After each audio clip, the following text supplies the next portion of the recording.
Ya, selamat pagi. Bertemu lagi dengan saya, Gunawan, pengajar sejarah peminatan kelas 11. Yang akan kita pelajari sekarang sebenarnya adalah lanjutan dari materi 2 pekan kemarin karena terpotong oleh tanggal merah eh, Jumat sebelumnya. Yang akan kita pelajari sekarang bisa dilihat mengenai kerajaan-kerajaan Hindu-Buddha bercorak maritim. Ada beberapa hal yang ingin saya sampaikan. Yang pertama, seperti yang sudah saya sampaikan waktu pertemuan yang pertama saat masih perkenalan, materi ini bisa dianggap mengingatkan materi yang sebelumnya sudah kalian pelajari di kelas 10 di sejarah wajib. Walaupun, jadi yang pertama mengingatkan, yang kedua lebih memperdalam gitu ya, karena memang berbeda dengan sebelumnya saat kalian belajar di kelas 10. Yang kita pelajari sekarang itu lebih khusus pada coraknya, lebih pada kerajaan-kerajaan yang bercorak maritim. Itu yang pertama. Yang kedua, sebenarnya yang akan kita pelajari sekarang itu masih mengenai kerajaan-kerajaan tradisional di Nusantara. Karena seperti yang saya pernah bilang, kerajaan-kerajaan ini munculnya sebelum Indonesia ada. Karena Indonesia baru ada tahun 1945. Makanya disebutnya sebagai kerajaan Nusantara. Nah, kerajaan tradisional sendiri memang bisa dibagi jadi 2 periode. Ada kerajaan Hindu-Buddha yang sebelumnya kalian pelajari di kelas 10 dan sekarang kita ulang walaupun lebih fokus pada kerajaan maritimnya. Dan periode berikutnya mengenai kerajaan-kerajaan Islam yang kasusnya juga sama, sebelumnya sudah kalian pelajari dan nanti juga kita akan pelajari juga. Dan nanti juga kita akan pelajari gitu ya, walaupun sama-sama fokusnya kerajaan maritim. Nah, karena materi sekarang fokus pada kerajaan bercorak maritim, otomatis kita harus tahu maritim itu apa. Sebelumnya ini ada ilustrasi terlebih dahulu yang sedikit banyak bisa memberikan gambaran maritim itu apa sih gitu.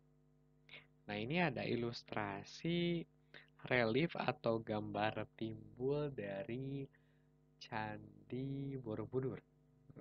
Dari sini kalian bisa menganalisis keterkaitan dari kerajaan maritim itu apa sih dengan ilustrasi relief apa nih? Relief kapal dari Candi Borobudur. Sudah terbayang? Nah, yang berikutnya, karena tadi saya bilang kita akan mempelajari lebih khusus gitu ya mengenai kerajaan maritim, kerajaan Hindu-Buddha bercorak maritim, otomatis kita harus tahu maritim itu apa. Hanya saja, kenapa sih kita harus tahu maritim itu apa? Jelas supaya kita bisa membedakan dengan corak lain dari kerajaan Hindu-Buddha atau kerajaan Islam juga nanti kita pelajari.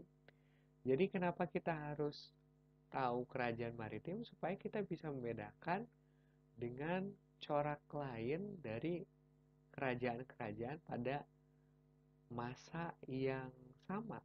Atau saya ganti kalimatnya, kenapa kita harus tahu kerajaan maritim itu apa? Supaya kita bisa membedakan dengan corak lain dari kerajaan-kerajaan pada zaman yang sama. Nah, jadi selain kerajaan maritim ada kerajaan lain. Dan supaya memudahkan, kita akan bahas juga supaya tahu bedanya apa.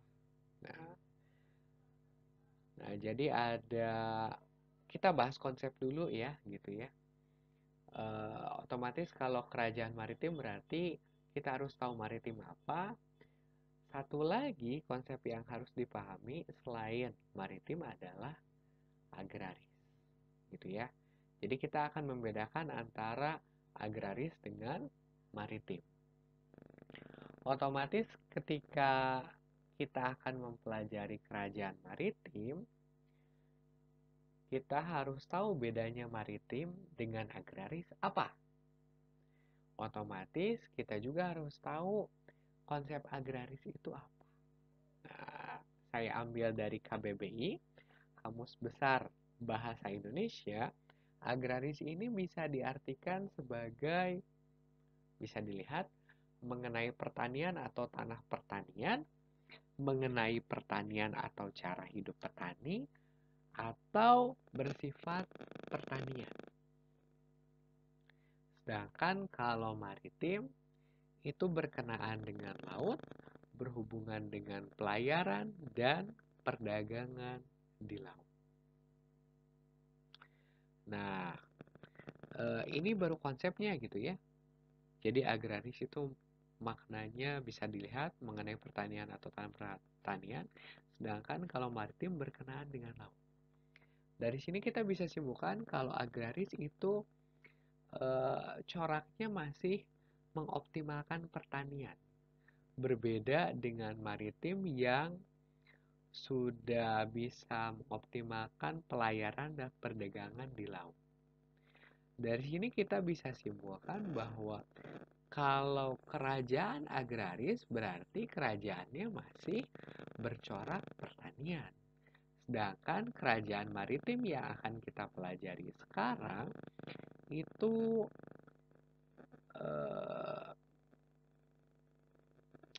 sudah bisa mengoptimalkan pelayaran dan perdagangan. Sampai sini ngerti? Itu baru dari segi perekonomian. Sedangkan kalau dari letaknya itu juga berbeda.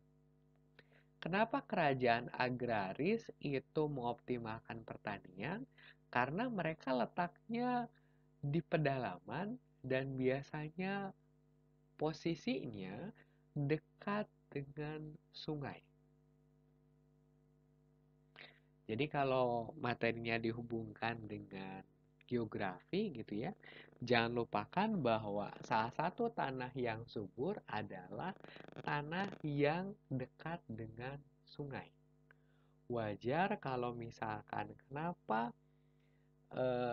kerajaan yang letaknya berada di dekat sungai pasti lebih memutuskan untuk sektor perekonomiannya dari pertanian. Ya iyalah, karena tanah pertaniannya itu subur. Kenapa? Karena posisinya letaknya dekat dengan air sungai. Tuh.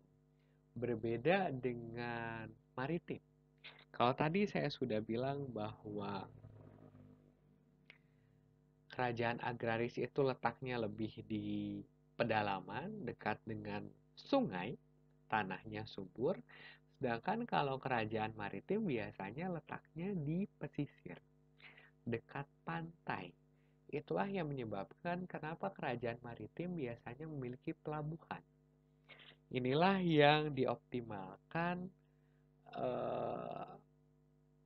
kenapa nanti banyak para pedagang dari luar, baik itu dari India maupun dari Tiongkok yang singgah transit gitu ya. Di sini ada perdagangan gitu ya. Dan biasanya juga kerajaan maritim mereka punya kapal-kapal yang kuat. Mereka tidak hanya mengoptimalkan pelabuhan saja, tapi mereka juga punya teknologi kapal atau pelayaran yang cukup maju dan menunjang aktivitas perdagangan mereka. Gitu. Jadi itu beda agraris dan maritim. Sampai sekarang dua istilah ini masih digunakan gitu ya. Pasti ada negara yang disebut negara agraris, ada juga yang disebut negara maritim. Sampai sini bisa dipahami? Nah, kalau sudah dipahami, kita langsung ke tugas saja. Nah, karena tugasnya karena materi yang kita pelajari adalah mengenai kerajaan Hindu dan Buddha di Nusantara yang bercorak maritim, maka ini sedikit ada peta ya mengenai pengaruh India, lebih tepatnya agar yang membawa Hindu dan Buddha ke kawasan Asia Tenggara yang nanti menyebabkan munculnya kerajaan Hindu dan Buddha gitu ya, tidak hanya di Nusantara saja tapi di beberapa negara-negara di Asia Tenggara lain. Nah, kembali ke tugas, terus tugasnya apa? Tugasnya adalah klasifikasikan kerajaan mana saja yang tergolong kerajaan bercorak maritim. Nah, jadi gimana tugasnya? Nah, tugasnya seperti ini. Jadi saya sudah buat ini nih. Di sini ada beberapa nama kerajaan Hindu-Buddha yang ada di Nusantara.